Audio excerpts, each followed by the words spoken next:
Hello, hello, friends. Good morning, good afternoon, and good evening to you wherever you are. I am Mrs. Deveter, and I am so glad that you're here today. I know it's been a while, but I'm here, and I'm so happy that you are as well. For those of you who are watching for the very first time, my name is Deveter Brown, and I talk about all things crochet and life. Today, is a very, very special episode of Mrs. DeVito's Live, where I'll be talking to a very, very important person in my life. He is my cousin. We had the opportunity of chatting a couple of weeks ago, and I thought it would be really important to come and share with you all today. We were chatting specifically about domestic violence. As some of you may or may not know, October is Domestic Violence Awareness Month. And for the past, I want to say 5 years, I've had the pleasure of working with my cousin, Marq Brown, to create domestic violence awareness earrings for ladies who live in shelters.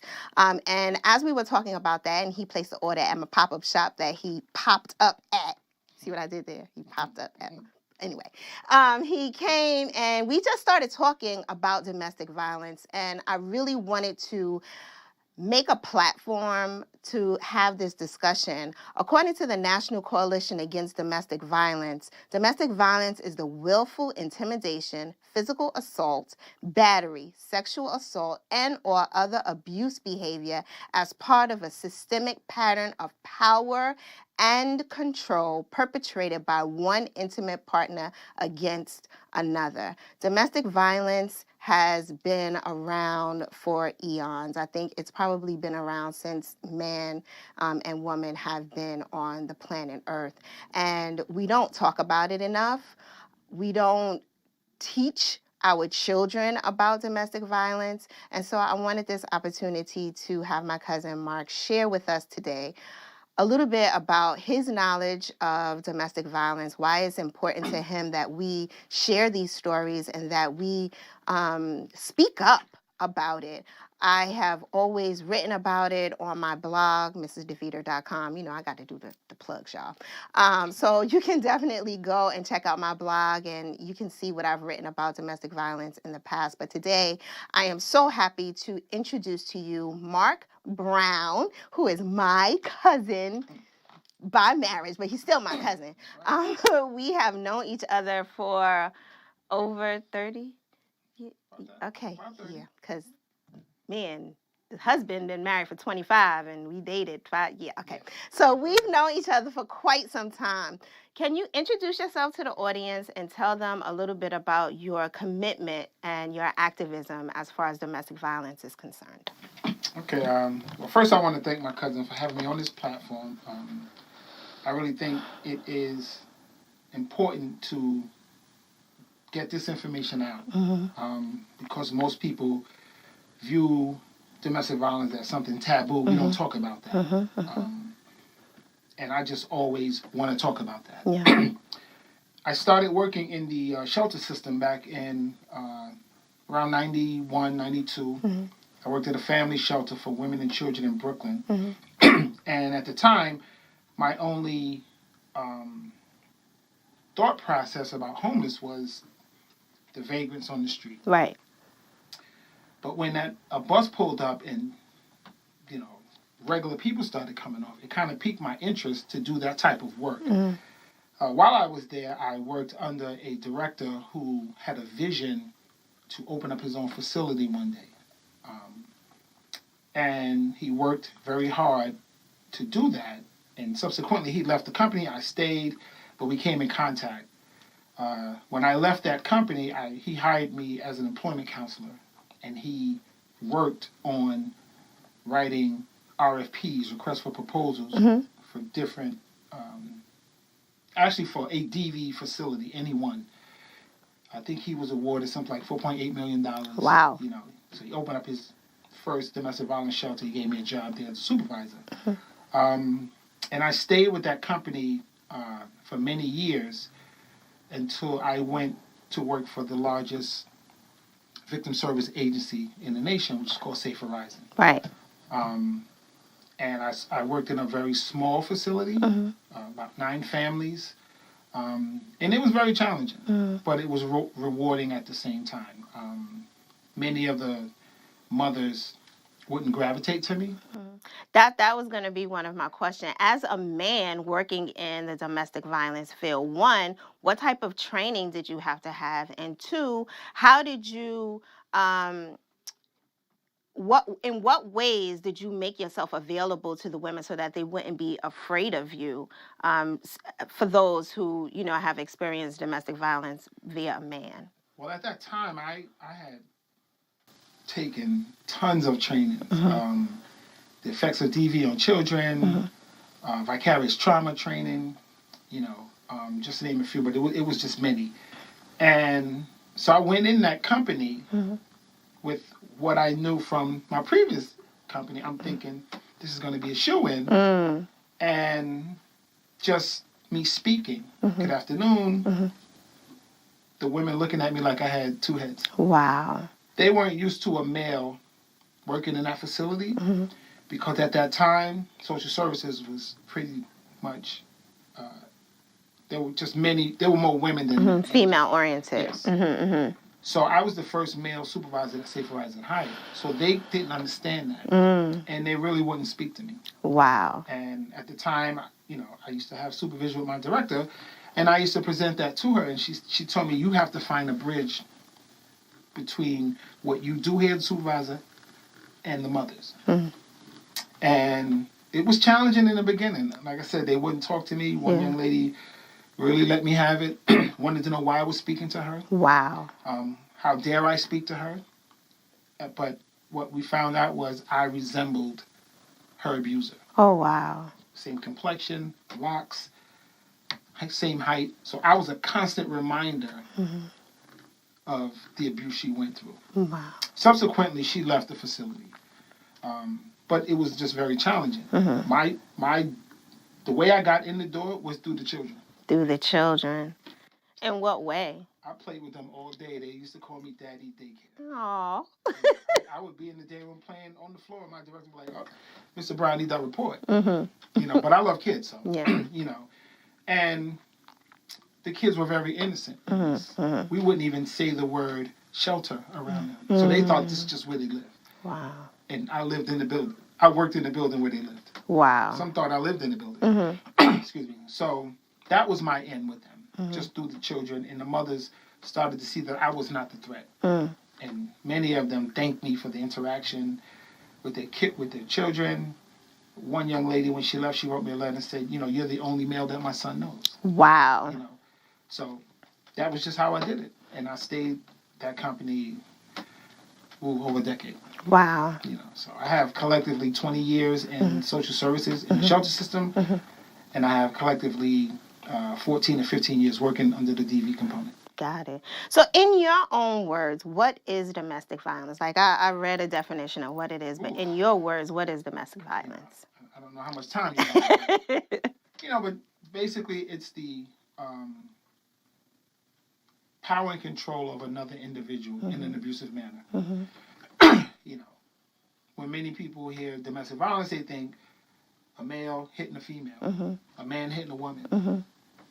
So that's just the physical aspect of it. Right. They don't really touch on the verbal, the psychological, the sexual, the child abuse, the other abuse, like the elder abuse, the teen dating abuse, things like that.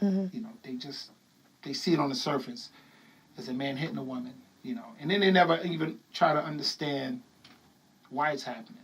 I used to always say that I understand why a man would hit a woman. I don't condone it. Right. But I understand it. Okay. Because, some men are that weak. They can't walk away. They're not educated enough to walk away. It comes from learned behavior. The father could have ruled his house that way. Grandfather could have ruled his house that way. So they think this is how you do it. But love shouldn't hurt. Right. Say that again. Love should not hurt. It shouldn't hurt. Yeah. On any level. Yeah. So when one person has that power and control over another in an abusive manner, that's what domestic violence is. And again, it could be same-sex relationships. Right. It could be whether it's male to male, male to female, or whatever. It could be parent to child. I had a young lady in my facility, and that's the reason she was there. It was her mother who was the abuser. And she didn't want the behavior to roll over to her daughter, which was the mother's granddaughter. So Right. she left. Wow. So as a specialist, that's what I'm going to call you today. I'm going to call not. Well, as my specialist for the day. What made you want to stay in the field? Like, what was it about domestic violence and the knowledge that you were getting that helped you to stay in the field for as long as you did? I think unbeknownst to me, I had a conversation with one of my directors, and she said, to do great in this field, you have to have 4 things: empathy, sympathy, compassion, and understanding. And every day, I went in with that. I'm dealing with families of trauma. Yeah. I have to be compassionate about that, understanding, so forth and so on. It's not about my baggage. It's not about my issues. It's about them. Right. And that made me want to stay in the field because I saw the effects of the services that these agencies offered. I saw the effect that staff had on the residents and the children, and it was good. One of the greatest feelings was when they walked through the door. That told me they escaped the abuse. Right. That was one of the greatest feelings for me. For them, it was a little standoffish. Different, yeah, of course. Because they're coming in the shelter and we hear negative things about the shelter. And I will say that my facility was extremely clean because I wasn't going to work in a filthy shelter. And that's what they all mentioned. It was clean. But once they built the trust with us, it was like a family there. Wow. And like I said, it was a small facility. Day room, like a big living room with a 50-inch TV and couches and chairs. And we had different agencies come and do things, something like around Christmas and Thanksgiving, and come do makeup. I even had some comedians come through and do a comedy show there. So that was the best thing for me, just watching them gravitate to all the services and let them work for them until they ultimately got their own place. They was free from the abuse. They was nowhere near the abuser. That's dope. That was it for me. That's dope. Now, how can I identify domestic violence? And when I do identify it, what should I do? Is there something that I can do to help? Well, the biggest thing is many people can't identify what DV looks like. Historically, some of us are conditioned to accept certain behavior, and we kind of diminish it, whether it's play fighting, calling you out your name, so to speak, some colorful name, and people say it in a joking way, "Oh, I was just playing," and that's when it should stop. Everything is not funny. Right. There should be no play fighting. Right. Men walk around with their ego. You play fight him and hit him in the eye, poke him in the eye too hard, Right. ego kicks in. Right. So you have to know what the signs are. There's this thing that many women have. It's called intuition. But everybody has intuition. But even if we're just talking male to female relationship, if that woman feels something's not right, she should go with that feeling. Right. Red flags. Right. They love to call them red flags. Red flags. But I wouldn't say you get the red flag, you run. There needs to be a conversation. There needs to be some type of effective communication within that dynamic of husband and wife, boyfriend and girlfriend, whatever. People have to know how to communicate. You have to communicate to your partner, "I didn't like that." Or when you did that, it made me feel this way. That person needs to be receptive of it. Now, if that person's, "Oh, I was only joking, it's no big thing," that's the red flag. That's the red flag. They don't value what you say. So you have to know what the signs are. There's tons of signs. So I just gave those two, and I urge people to go do the research, look up on the internet, just type in signs of domestic violence. You'd be surprised what comes up. Wow. So if he's checking your phone, telling you where to go, Mm-hmm. what to wear, Mm-hmm. who you can be around, Mm-hmm. who you can't be around. Mm-hmm. You look for those things because everybody should be free to move about on this planet as they should. Right. Now, if you get dressed and he doesn't like it because that's not his taste, Mm-hmm. he should still support that Right. because you're together. Mm-hmm. And again, here's the conversation. Mm-hmm. Well, perhaps you might want to try this lipstick Right. and go better with your complexion. Then that's just general conversation. Right. You don't have to use it, but I think it will come across more respectful Mm-hmm. that way. So Mm-hmm. those are some of the signs. It's just that when you feel that this person has a dynamic called power and control over you, Right. things that you do, it's time to have a conversation Mm-hmm. and then possibly leave that relationship. Right. Because it's not always a hit. It's not always a shove. It can be The verbal. Right. It's the It verbal. could be the constant putting you down, never Right. encouraging you. Right. It could be telling, like I said, you can't hang with that person. Mm. You're not going to see that family member. Mm-hmm. Isolation. Right. You stay here, I go. There's financial abuse. Yes. You work. Right. I take your money. I give you an allowance. That's just like an example. Yeah. Or I take all your money. And then, I determine how you spend your money. Mm-hmm. And it's just like so many different examples of abuse, Mm-hmm. from pet abuse, religion abuse, where he's of one faith, he's trying to get you to convert to another faith. Right.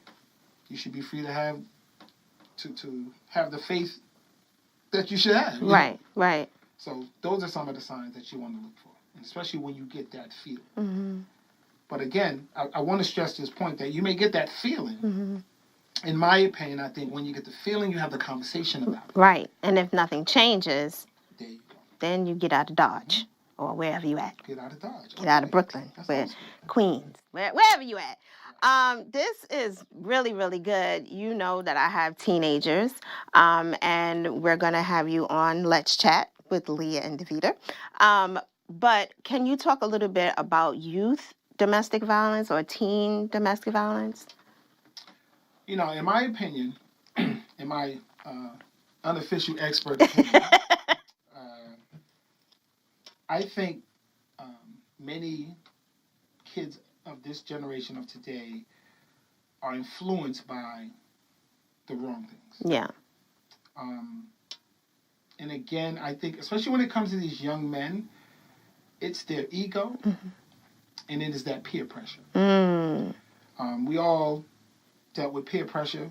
We all folded to peer pressure, or many of us have folded to some level on different aspects, not just like an abuse type thing, but a lot of these young men, they want to do things in front of their peers to seem like they're better. And it always seems to be to a female because they already see them as lesser anyway. Society sees women as lesser. When all these women are CEOs of these top companies, I don't get it either. But these young men, they feel the need to do that in front of their peers to feel superior. They don't understand what they're doing to that young lady. Right. And again, it can also be same sex. Right. As a teen, same sex dating. And it also can be girls to boys. Correct. Correct. Yeah. Most people feel in their heart that men can't be abused. That's not true. But that's not true because look at the verbal aspect. There is a physical aspect. There is a psychological aspect of it. There's an emotional aspect of it. So when I was talking about the teen, I was just trying to keep it simple with the boy and the girl. Yeah. And I think that these young ladies need to be just as educated as these men. Yeah. I think if they knew the effect that they were having or imposing on these young ladies, most of them would stop. But their ego says, this is what we do. Wow. They want to look good in front of their friends. Yeah. So how do I identify any type of abuse or domestic violence, making sure that I don't have an abuser? Because I'm not a parent who's going to say, oh, not my child can't do blah, blah, blah. How do I make sure that I am not raising an abuser and that my child is not being abused? I believe it starts with the relationship you have with your children. the open relationship you have with your children. Creating a safe space for kids to say, I got to call my moms about this. I got to call my dad about this. Even if it's the male. We often think that the young men are going to call their father, the young women are going to call their moms, and maybe their dad. Most of the young boys don't want to call their mother. There needs to be a safe space to say, you can call me as well. Call us both. And have open dialogues with no judgment. Kids are often, they will shy away from conversations because they feel like they're going to be judged. Yeah. So it starts with creating a safe space. Some parents don't know how to create a safe space. What's an example of creating a safe space? No judgment. No judgment. Speaking with the child and letting the child know this is a safe space. What you say here, Right. one, stays here in our household. Right. Two, I'm not going to judge you. I'm not going to be yelling at you. We're going to have a conversation.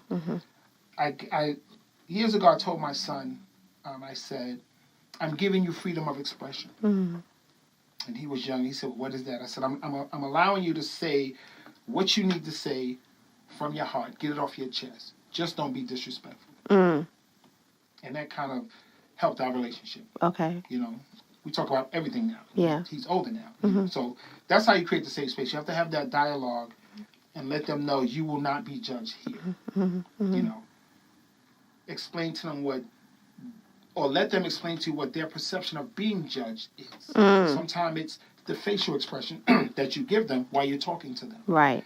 And as soon as they see you frown up, they're going to regress. Right. So that's how you create the safe space. No judgment, no yelling, no screaming, no cursing. Just, we're going to have a conversation. Right. Speak to me as you would speak with your friends. Just omit all the slang because I Right. don't understand it. You know. I be trying to get my slang and they, you know, they, stop, oh. And she failed it because when Leah talks, I'll be like, and then she looks at me like, you don't know? Cousin Pop? I'm like, okay. Got to see it through. Got to see it through. I'm like, what? Okay. Where does that, I love it at that. But have them speak with you in their language. Okay. And even if they're using the common slang, have them explain what that is so you have that better understanding. You know, you're not all in their business. Right. You know, don't give them that feeling because once they feel you're in their business, you're not going to get anything from it. So that's always the first step, having that safe space. The second thing I would say is see what's on their mind or find out what they may know about domestic violence. Okay. It could be something they heard, something they saw, conversation they overheard. Just, it's a safe space. Remember, tell me what it is. Give them examples. You know, and use yourself as an example. Okay. Say, hey, and I don't know if this happens in your household, but say, you know, when you see me and your father arguing, how does that make you feel? You know, because kids see things differently. Right. You know, it could just be you guys are passionately discussing something. Voices are a little high. Kids see it totally different. Right. So you want to have, when you create that space, you allow them to get that off their chest. They're looking from the outside in, find out what they see. Right. Or how they see it. Right.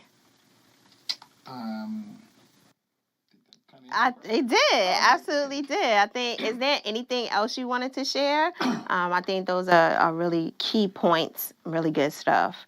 Tell us a little bit about Safe Horizon and all the fundraising stuff that you do for domestic violence and how we can support and all that good stuff. Well, I do my earrings and be what. mindful. I don't work for Safe Horizon anymore. This Right. was past, but I mentioned them because I learned a lot working for that. I met a lot of great people. I'm still in contact with people. I try to always give back. As an example, every Christmas there was a family, a husband and a wife that would come and answer all the Dear Santa letters for the kids. And because I'm a photographer, I would take the pictures. Nice. And then even though I no longer work there, every December I get that call and I go and I take the pictures. It's all free, you know, for them, whatever. And that's one of the things I do to give back. As Deveter mentioned earlier, I came up with an idea when I worked at Safe Horizon to give the mothers something. And because she crochets so very well, Thank you. I would purchase crocheted earrings in the color purple because that is the color of DV. And the first time I did it, my director was overwhelmed. Mm-hmm. And I just kept that trend going. Now I no longer work for, say, Verizon. I work for a city agency, but I still want to give back. So what I started last year, I was just literally just did a personal fundraiser, soliciting money to donate to a local DV shelter. Last year I raised a little bit over $1,800. Supported just friends, people donating stuff, and I wanted it to go to the shelter's child care department because I know they need a lot of things in child care, and not just toys. They need the Pampers, they need the the wipes and wipes. stuff like that in child care. Even though most agencies get that stuff, but they can always take more. Yeah. Because, let me segue. When a mother comes in, she may not have anything. Right. And shelters try to give them what they have, and the more, the merrier.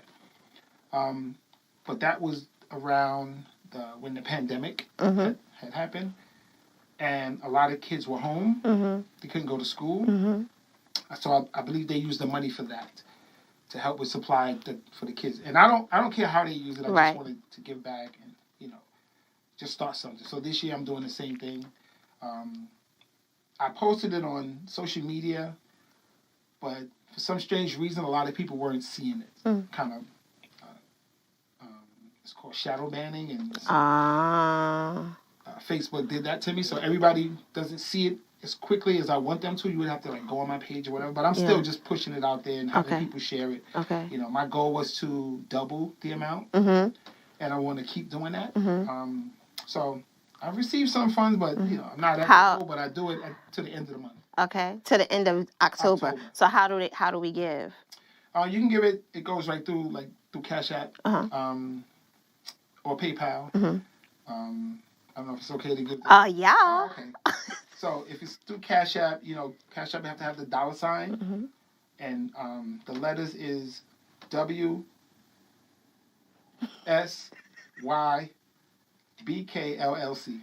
WSYBKLLC. It's through my company. My photography company is called Who Shot You BK, and it's the letters of that. Got LLC. It. Okay. Or PayPal at Marq Brown. Okay. PayPal.me/Marq Brown. Okay. MARQ Brown. Yes. Brown. Right. Not C, not K. Right. Like that. So hopefully I will raise enough money. I never put the name of the shelter out there. As you know, all the domestic violence shelters are confidential. Yes. So I really don't put the information out there.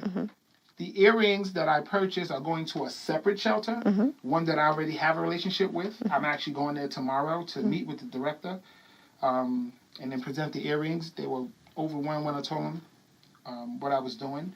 And they're going to do a little raffle for the women. Oh, nice. I'm glad I was able to support you. Thank you. I appreciate it. And I'm glad that I'm able to do this every year. I love it. Yeah. I love it. That's pretty much what I'm doing. That's dope. I appreciate you. Thank you so much for your wealth of knowledge and for sharing with us today. I hope that somebody got some good information, something you may not have known about domestic violence, and ways in which you can do something to help those who might be going through it, or even if you are dealing with domestic violence yourself. We have information about the hotline. So if you or someone you know is dealing with domestic violence, the hotline is... Hotline number is 1-800-799-SAFE or 7233. You can call. It is extremely confidential. There's so many different services that they offer. You can just call to talk. If you know somebody who knows somebody. Yeah. You have conversations or you see things going on, try to pass on that information to that person. Yes. Some people are in abusive relationships and they don't know how to get out of them. They don't know the resources. Yeah. Just right quick, one young lady years ago, she said she was abused for 20 years. Wow. I said, how did you come to shelter today? She said, I was sitting at the bus stop and I saw the number go across on the bus. Wow. And she called it. And she left an abusive relationship. Wow. We just never know. And it's not good enough to say, girl, you need to leave. That's not enough. It's not that easy. It's not that easy. People always ask, why does she stay? Right. There are Tons of reasons. There's a family involved. She could be scared. Because remember, abuser has that power and control over you. And many will say, if you leave and I find you, I'm going to harm you. Some will say, if you leave, I'm going to harm myself. And they don't want that. She may not have the resources. He could be the breadwinner. Or the other partner, not just he. The other partner could be the one who's financially keeping them afloat. So when she leaves, where's she going? Some don't want to go into shelter because of the horror stories they hear of shelter. So when you ask why she's staying, those are some of the reasons she's staying. And the number one is fear. Because if he find me, it could be bad. Or for the kids. So never judge a person. Never second judge. guess. You're there to listen and to help. You know, well, she's telling you why she's staying. Well, what can I do to help you? You can't be overpowering because remember, he don't want friends.